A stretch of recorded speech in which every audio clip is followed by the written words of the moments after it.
Estamos con Miriam Bregman, exdiputada, dirigente del Frente de Izquierda. Miriam, ¿cómo estás? Buenas tardes. ¿Qué tal? Buenas tardes. Bueno, la verdad que muchísimo para conversar con vos en el día de hoy. Repasábamos hace instantes nada más las definiciones del presidente anoche. Uno podría decir un presidente que buscó aclarar, pero que al mismo tiempo ratificó todo lo que había dicho anteriormente. Sí, es como ese famoso dicho popular, no aclares que oscurece. Porque creo que el impacto de la marcha del sábado fue enorme, que le pegó de lleno al gobierno, que empezaron a buscar responsables, empezaron las versiones sobre quién había hecho el discurso, quién lo había asesorado en ese discurso tan retrógrado. Y después lo dejan hablar a él y la vuelve a embarrar, porque le estuvieron diciendo y pone a todos sus propagandistas a decir que meditaron el video y de golpe habla él y vuelve a decir lo que piensa. Es una persona que tiene pensamientos muy retrógrados y a mí me parece que tanto la marcha del sábado como todo lo que venimos discutiendo no se puede separar el contexto en el cual se produce. Es nuevamente un proyecto neoliberal para sacarle una nueva tajada a la clase trabajadora en nuestro país, como lo vimos en forma brutal en la dictadura, pero después hubo otros, el gobierno de Menem, el gobierno de Mauricio Macri. Si nos ponemos a pensar, estas cosas siempre son el complemento a esa reacción. Buscar enemigos, buscar responsables, culpa del cupo trans es que a vos te va mal, culpa de que la izquierda pelea por sus derechos, a vos te va mal, entonces zurdos los voy a perseguir. Es un pensamiento de conjunto, me parece que no se puede separar la catastrófica política económica que está llevando a situaciones terribles a los barrios populares, a los trabajadores y trabajadoras, a los jubilados y jubiladas, con todo esto. Me parece que es parte de una misma política reaccionaria con aspectos, el aspecto económico y esto que ellos llaman la batalla cultural. Pero la batalla cultural tiene de trasfondo una política que también es de quite de derechos. ¿Y cómo se hace para no caer en la trampa, Miriam? Porque es cierto lo que vos decís y hay que refutar, hay que reaccionar a estos dichos, pero lo que está de fondo y lo que había también en la marcha es una gran cantidad de gente que no llega a fin de mes. Sí, es difícil y siempre me pasa por ser una referente y por contestar siempre lo que me escriben en las redes sociales, cosa que parece que no se hace mucho, que no hay mucha costumbre de escuchar lo que opinan los demás. Siempre me dicen, bueno, pero no caigamos, no contestemos. Claro, pero si dice que si sos gay, sos pedófilo, no lo podés dejar pasar porque es un ataque que nadie lo puede dejar pasar. Hay que contestar, hay que contestarlo. Me parece que la clave es unir esos ataques y coordinar esas luchas que surgen, que nadie pelee por separado. En este momento hay 300 despidos en la General Motors, suspensiones en Nissan, despido de referentes políticos o sindicales en sus lugares de trabajo como Shell, Praxair, distintos lugares donde empieza a instalarse la discriminación y el ataque económico. Bueno, tenemos que unir todas esas peleas porque ellos nos quieren dividir. Vos fíjate que todo el discurso del gobierno es para enfrentar un sector con el otro, pero es lo mismo. Ustedes recién hablaban de las tarifas. Yo pensaba, qué magia la del presidente, ¿no? Aumenta la carne, aumentan las tarifas y baja la inflación. La verdad que es casi un resultado mágico. Sí, porque me lo acuerdo, quien preside hoy el INDEC, Marcos Lavagna, yo fui diputada con él de 2 bloques distintos, pero era una persona que con los números era, viste, terrible. Bueno, no sé cómo puede seguir estando a cargo del INDEC cuando estos son los números. Nos dicen, te aumenta la luz un 12% y la inflación seguro que va a volver a dar en los mismos números. Entonces, me parece que lo que hay que hacer es romper esa magia que nos quieren mostrar, que tu enemigo es aquel que pelea por sus derechos, aquel que pelea por ejercer su sexualidad libremente. No, ese no es tu enemigo. Tu enemigo es el que te está ajustando, el que te está despidiendo, el que está haciendo que cada día cobre más. Me parece que hay que empezar a reubicar las cosas y esa es la manera, Daniela, de no caer en la trampa. Porque es verdad que en un punto es una trampa cuando te quieren dejar solo lo discursivo, pero no es una trampa desde el punto de vista que después tenés un lesbicidio en Cañuela. Estos ataques empiezan a legitimar ataques que después se concretizan. Y yo no quiero vivir en una sociedad donde lo que aumenta es la discriminación. Hemos peleado mucho las mujeres para conquistar algunos derechos, seguimos peleando por muchos más, pero lo más significativo es que nunca tuvimos una igualdad real. aún en el avance. Aún con todo esto. Aún en avance en derechos formales. Miriam, ¿y qué opinión te merece? El presidente habló de un tren fantasma, ¿no? Y en ese bloque... No lo escuché todo, no me pidan No, tanto los gustos hay que dárselos de a poco, digamos, pero bueno. Estaba mirando el partido, qué sé yo, y otras cosas.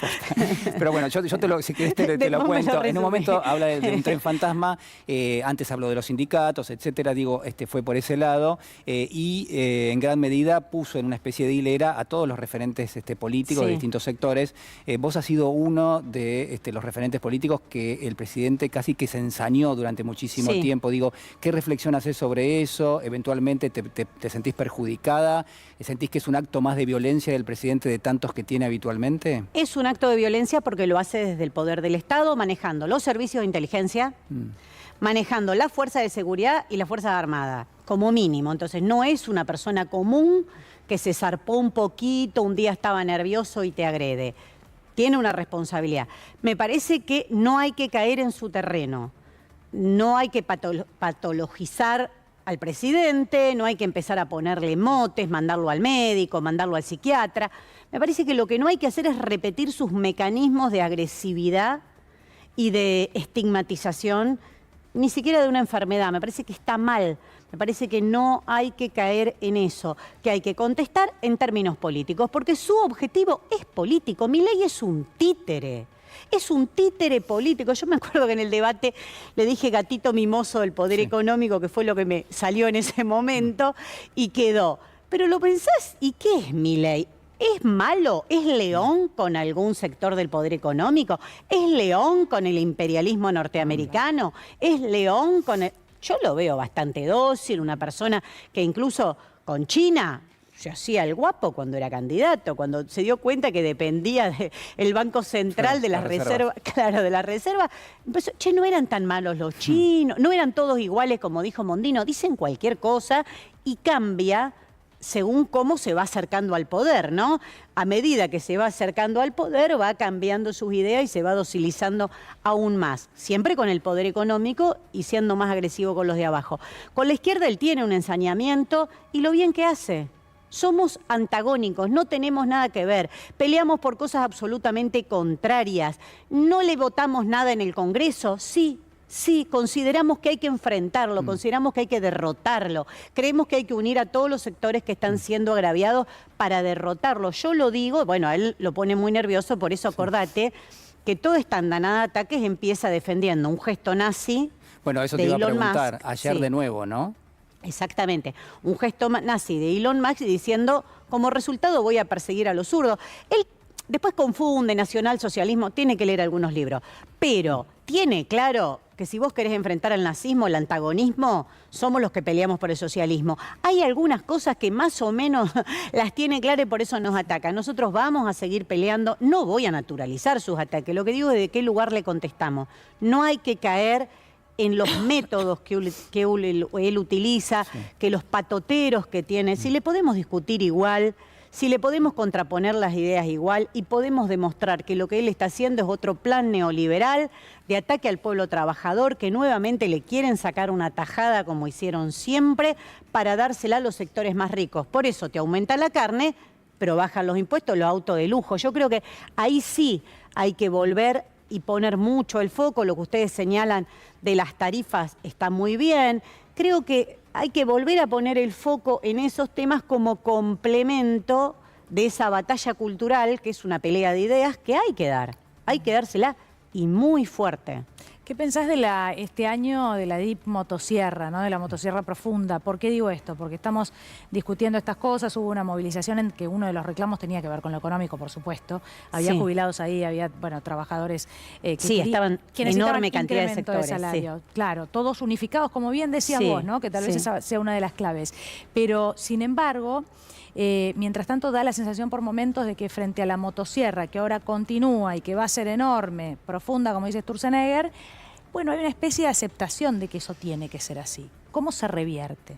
Explicando, no sé si hay una aceptación, porque la mitad de la población del país nunca lo aceptó, no lo votó, no lo aceptó. Entonces, magnificar los números de Milei es convalidar que hay otros que no hacen nada, ¿no?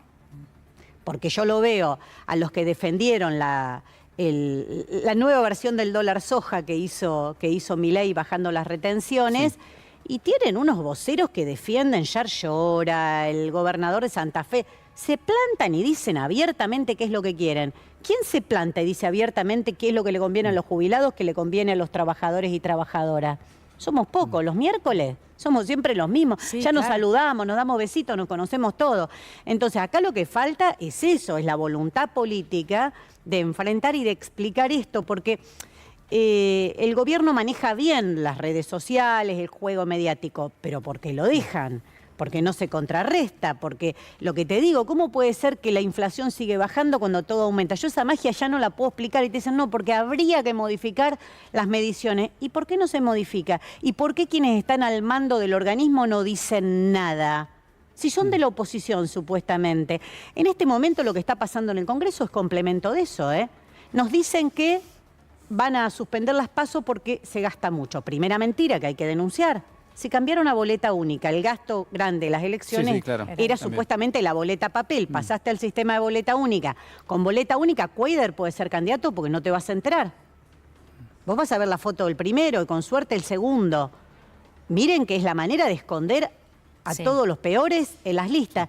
¿Qué te dicen? Voy a privatizar las elecciones. Hoy se inicia un proceso entre todas las privatizaciones que quiere Milei de privatización de las elecciones, porque si votar es un gasto, también eso van a recortar. Ahora privatizan lo que sería la primera instancia, ¿no? La instancia de decisión de candidatos, con lo cual quien no tiene recursos difícilmente puede organizarse su propia elección. Entonces, creo que lo primero que hay que develar es ese discurso de conceder que él está trabajando para que todos salgamos adelante. Como resultado va a resultar los ricos más ricos y los pobres y los trabajadores más pobres, por eso hay que impedirlo. En las últimas horas el gobierno hizo una especie de paso de comedia, pero que viene repitiendo. Esto es que los elementos que a todas luces no puede movilizar de su programa económico, las cosas que no puede cumplir al sector que lo votó, bueno, parecieran que ahora son decisión del propio gobierno dejarlas ahí.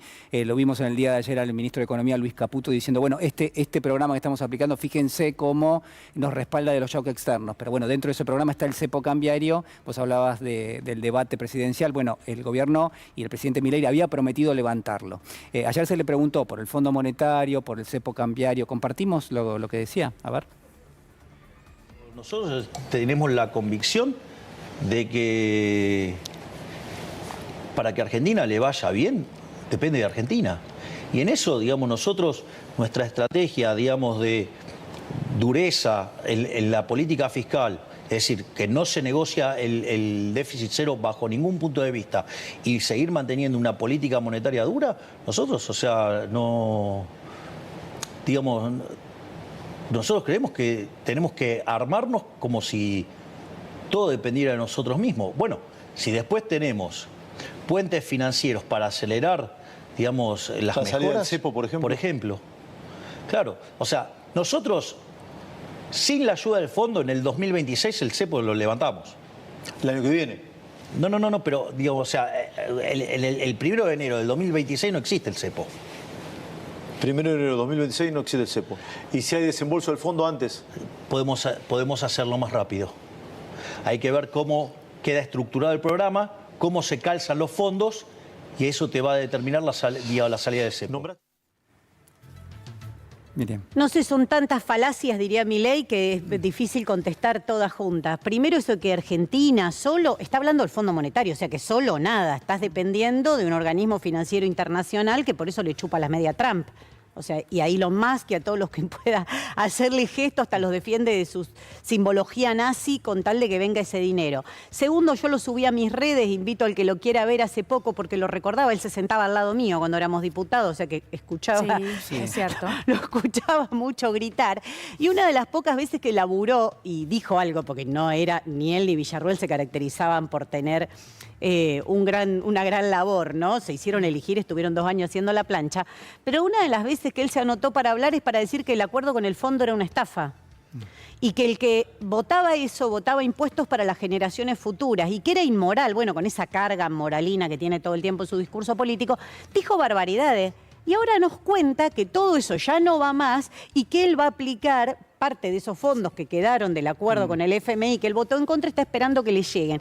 Entonces, todo lo que dice es una mentira. Muy bien señalabas vos que a sus votantes una cosa que les dijo, que el cepo se levantaba. Después hay que ver cuánto al pibe de Rappi, a la jubilada, el cepo es lo que le está jodiendo la vida. Pero porque ahí hay una presión de las grandes patronales, etcétera, etcétera. Por eso, en la ley bases, una de las cosas que contienen es que las inversiones que vengan puedan llevarse los dólares sin ningún problema. Por eso, a los sectores patronales, para que le aflojen y le liquiden un poco los del campo, les da una preferencia. Sería otra discusión económica, cuánto eso le reporta o es la clave de lo que le está pasando a los sectores trabajadores populares o en la baja de salario y la baja de jubilaciones. Pero son una mentira detrás de otro. Lo que pasa es que, claro, él se sienta en estos ambientes donde le quedan cómodos, donde dicen, ¿en serio? ¿De verdad? Es todo lo que el periodista tiene permitido decir. Entonces todo cierra, pero si vos desmenuzás cada una de las cosas que dijo, empezando por la primera frase que dice, que es que Argentina depende de Argentina, que el déficit de Argentina, segunda mentira, lo dijo en la segunda palabra, dice otra mentira más. Argentina tiene una sangría enorme que se llama deuda externa y él la quiere incrementar. Entonces, ahí viene lo de la motosierra profunda. Va a tener que seguir recortando de todos lados porque él lo que está buscando fondos es para pagarle al FMI. A ese FMI que dijo que era inmoral, que era endeudar a las generaciones futuras y que él no lo votaba. Entonces, hay un Milei candidato con promesas, con discusiones para la casta y un Milei funcionario que hace todo lo contrario. También lo de las elecciones, ¿no? Porque no dijo cuando yo sea presidente voy a hacer que voten menos y que decidan menos. Porque ese discurso, yo insisto, me preocupa mucho. Si votar es caro, ¿a dónde llega ese razonamiento? Sí, claro. Bueno, de hecho, en algunas declaraciones, yo pensaba, mientras escuchaba, también lo de la superioridad moral vino desde la campaña. Esto no ahora, sino en la campaña. Y sin embargo pasó como si nada. Hoy es presidente Milei habiendo dicho algo tan grave como eso. ¿Sabes por qué? Lo pensé mucho. A ver. Siempre lo pienso. No sé, por lo menos yo empecé a encontrar una respuesta en eso. Para mí había mucha desilusión con el gobierno anterior, pero no por promesas incumplidas. Para mí, la fiesta de Olivos y todo eso hizo sentir a la gente que lo que le pasaba no importaba. Sí. Que no importaba, que vos la estabas pasando mal. Piense que estábamos en pandemia. La población encerrada, sin poder trabajar, sin poder salir a hacer una changa, sin que tus hijos puedan ir a la escuela, con lo que eso significa. Viviendo, no todo el mundo vive en mega lugares, en un departamento. Claro. Y sentir que a los del poder no les importa, que están en otra. No, Milei agarró esa sensación, pero ¿no te parece que hoy él está generando eso?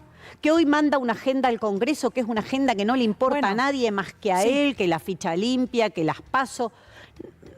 Digo para pensarlo, lo estoy elaborando, pero no estamos de nuevo, él no está cayendo en su propia trampa. Mira, surgen como varias cosas. De haber empatizado con un sentimiento de bronca y hoy él estar provocando eso. Es cierto, también es verdad que en Estados Unidos llegó un Donald Trump porque los norteamericanos, los estadounidenses quieren que les arreglen la economía y no importó todo lo demás, ¿no? Se dejaban insultar los mismos migrantes y aún así lo votaban. Pasa algo rarísimo. Hay un fenómeno internacional, sí, pero, claro, bueno, pero Milei agarró una veta de enojo. Igual quería preguntarte por esto de los proyectos, la actividad en el Congreso, porque la verdad también es raro, y ahí es donde estaría bueno, no te voy a decir a vos, que venís a dar la cara siempre, la verdad, pero que la dirigencia política también se unifique en esto de, esto es mentira, y vamos a salir todos a decirlo todas las veces necesarias hasta que se entienda, porque si no queda el periodismo nada más, ¿no? Sí, no queda algún periodismo.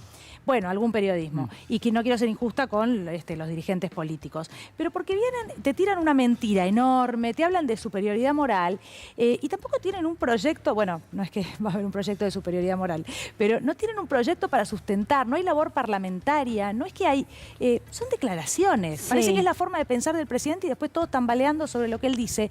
No es que hay un proyecto elaborado, que se informaron, se formaron y nos explican qué es lo que quieren hacer. Se estudia bastante poco. En eso se pone muy Es raro, porque es mucha rosca, y poca.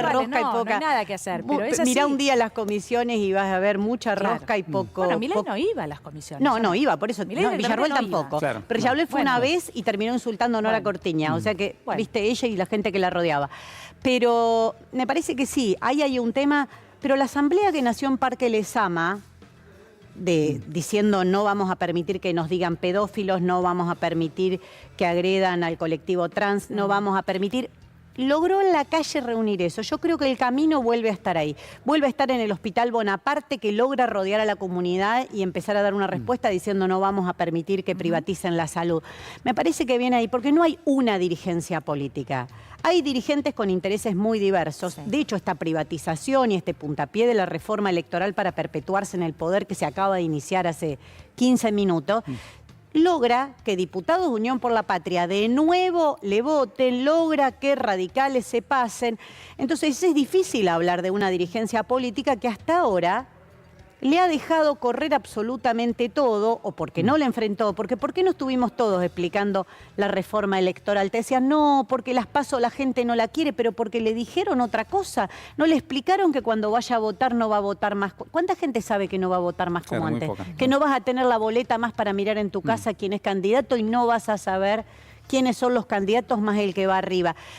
En este sentido, yo tomo lo que vos decís porque hace falta explicar. Ahora, creo que se miran mucho encuestas que tampoco son como los números del INDEC, no sé bien de dónde salen, entonces como Milei todavía lo ven muy fuerte, no lo enfrento. Precisamente si uno se planta como referente, como referenta, no es para ver cuándo te queda cómodo, es como si las madres hubiesen dicho en el 77, no me queda muy cómodo enfrentar a Videla, no voy a hacer la ronda. No, mirá, si las madres tuvieron en el 77, las madres, las abuelas, Chicha Mariani, todo lo que fue el armado de abuelas, de madres. ¿Cómo puede ser? Ellas tuvieron esa valentía de enfrentar a Videla, una dictadura genocida, y vos me decís que porque hay una encuesta que todavía le da alto a Milei no te animás. Me parece que hay que empezar a llamar las cosas por su nombre, es verdad, y explicar y tomarse el tiempo de que si la población lo votó, bueno, a ese hay que hablarle, que decirle, ¿y qué te resultó? ¿Qué pasó con eso? Y enfrentar muy duro al gobierno, porque otra cosa, perdonen que no dije, vos lo nombraste, Sturzenegger, Caputo, la misma banda delincuencial de siempre. Solo falta para completar el trío Patricia Bullrich. Patricia Bullrich tiene el manejo del fuego, la situación que se está viviendo es terrible. Hoy hablaba, tengo uno de mis mejores amigos, vive en Machín Ahogado, al lado del Bolsón. Me dice, ¿sabes qué? Necesito una motobomba. Porque somos los vecinos los que mojamos nuestras casas para que cuando viene el fuego... Sí, sí, el Bolsón y Epuyén, ¿no? En los dos lugares. Empezó en Epuyén, siguió en Bolsón y ahora por el Cajón del Azul, siguió en Machín, por el Cajón del Azul está yendo para el Bolsón. ¿Pensás que vos podés creer que es eso lo que necesitan porque no tienen los elementos básicos para combatir el fuego? Y la escuchás a Patricia Bullrich jugando a los soldaditos, que se cambió de nombre, que se llama Seguridad Nacional, porque vio alguna de estas series de la CIA que están bárbaras en Netflix. No pueden jugar así. Me quedo pensando el generador para la luz, todo, Sí, ¿no? mucho, Pagando mucho. tarifas enormes. Bueno, Sí. gracias Miriam. Gracias. Gracias a ustedes. Te tenemos que despedir, pero gracias por haber venido. Gracias. Como siempre,